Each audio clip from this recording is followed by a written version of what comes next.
Our family has moved up to our cottage for the summertime, and all around us we delight in the beauty. Having lunch the other day with friends, we learned there's a little fox roaming around our bay. I was on the hunt for it but couldn't find it, so decided to make one. Join me.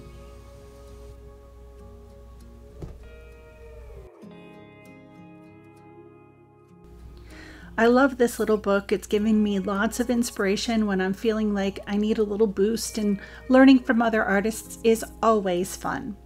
I trace the patterns out of the book, and along the way I always like to adjust it a little bit to my own aesthetic. So you'll find I changed a few of the pattern pieces, particularly the face and ears. I changed the direction of the ears and the size of the nose and the tilt and the chin.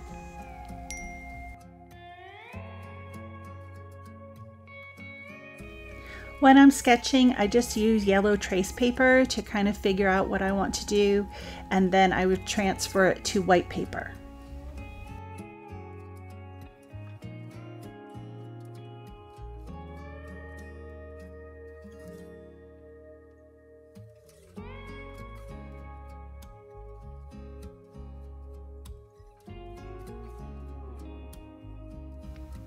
Here I'm trying to make sure that the ears on the front of the head and the ears on the back of the head are identical, so that when I sew them, it's not an issue.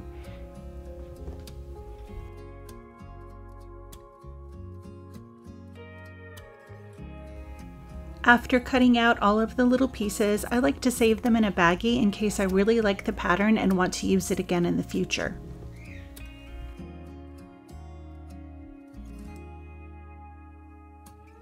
I'm always trying to conserve my fabric, so I pack them in as tightly as possible, trace them with a fine tip Sharpie marker, and make sure that the parts that I trace on are going to go on the inside of what I'm sewing rather than on the outside, so the marker doesn't matter so much. When working with felt, the disappearing ink doesn't work quite as well, and I find a fine tip carefully used can be just the trick.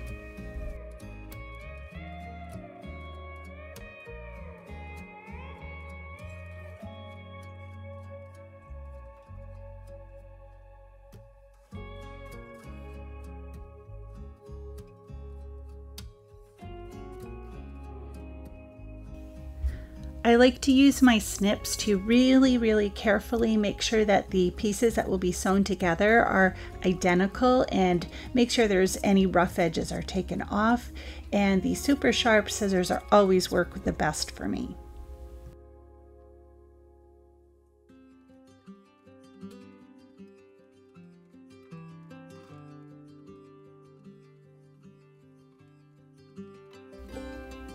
This entire project uses the blanket stitch to enclose all pieces.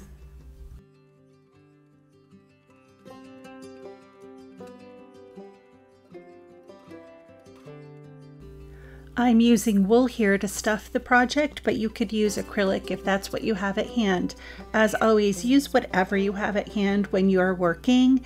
Creativity is not snobby. Use whatever you can whenever you can, and craft as much as possible. I did speed up parts of this video. These little feet took quite a while, so don't get discouraged. Take your time, enjoy the process. There is no rush when you're crafting.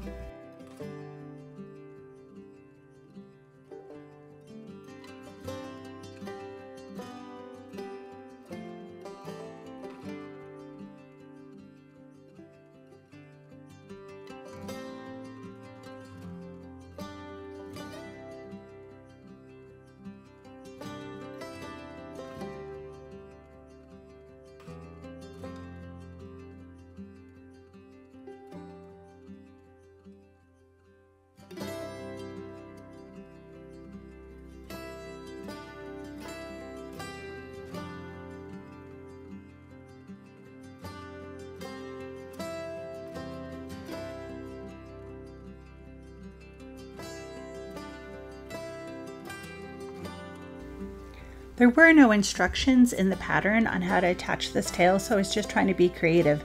I started with a running stitch, to baste the tail into the backside of the fox, and then I did a little blanket stitch on each side of the tail in order to make it match the rest of the stitching that is done.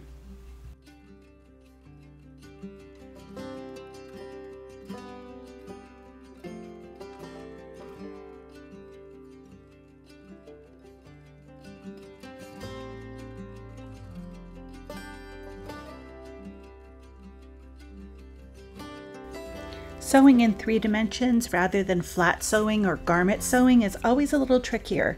There's convex and concave curves that you need to carefully fit together, and do it one stitch at a time. Keep positioning your fingers to make the next stitch line up nicely.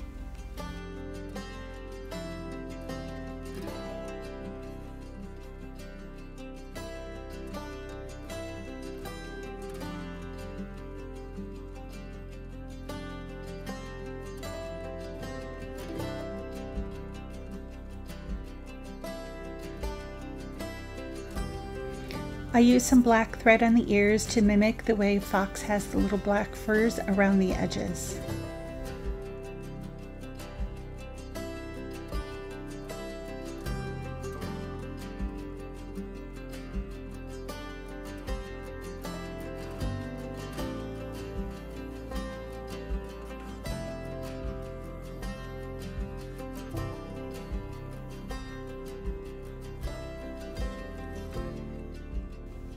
More matching of curves with this little chin, trying to insert it.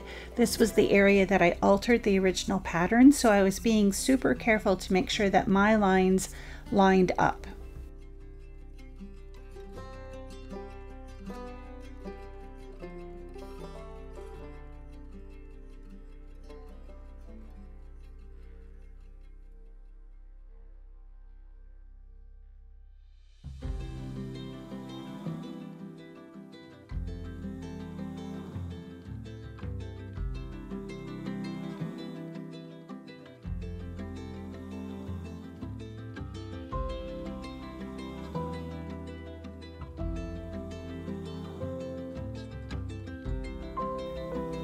Now I wanted to check to make sure that the pattern pieces lined up like they would have had it been the original pattern, and I basted the head onto the body just using the little running type of stitch, and then I went around it again using the ladder stitch to really make it super tight and super secure.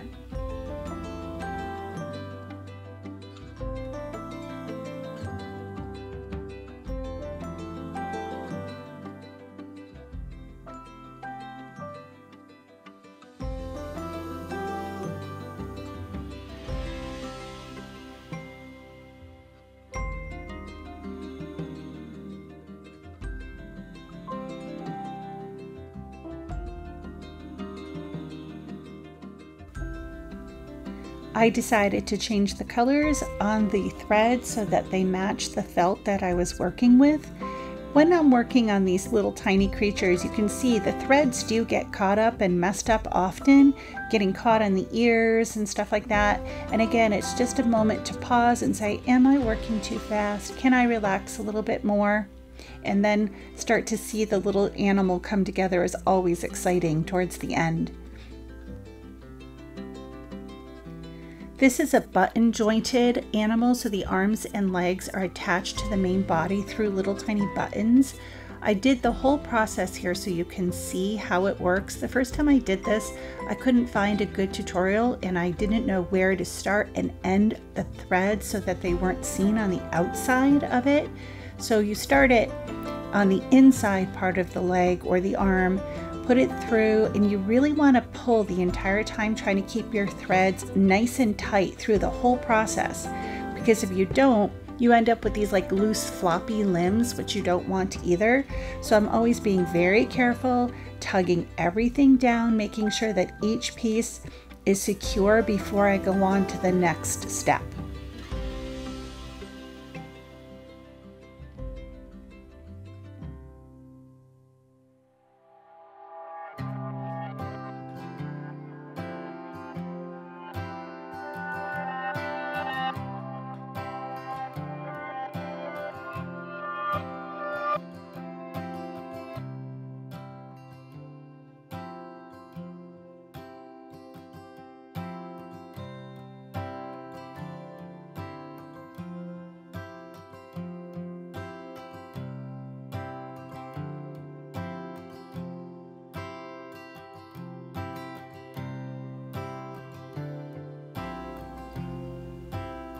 Before I cut the threads, I literally quadruple knot them.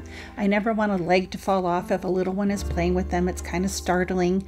So I do 4 knots, and I sometimes even put a tiny dab of glue in there to try to make sure that the knots don't fray or anything, or the threads don't fray.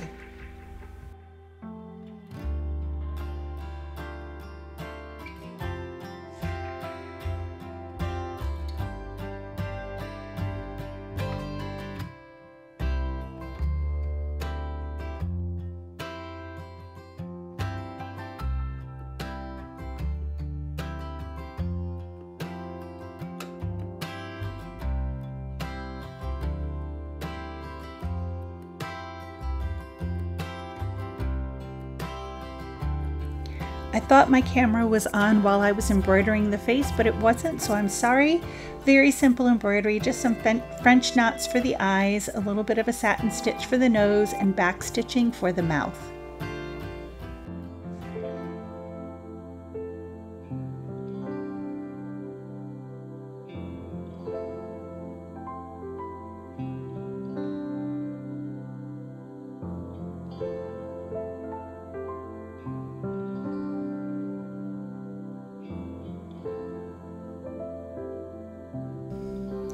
All set, all done. This little creature is ready for a child to play with. Not a child 3 and under, but 3 and up would be great. Sturdy, made of wool. This will last for a really long time with gentle play, and I really loved making her. I look forward to giving it to a little one in my life. Decided to make a little smock for it to wear and have the tail pop through at the end. Thank you so much for joining me today. I look forward to next week.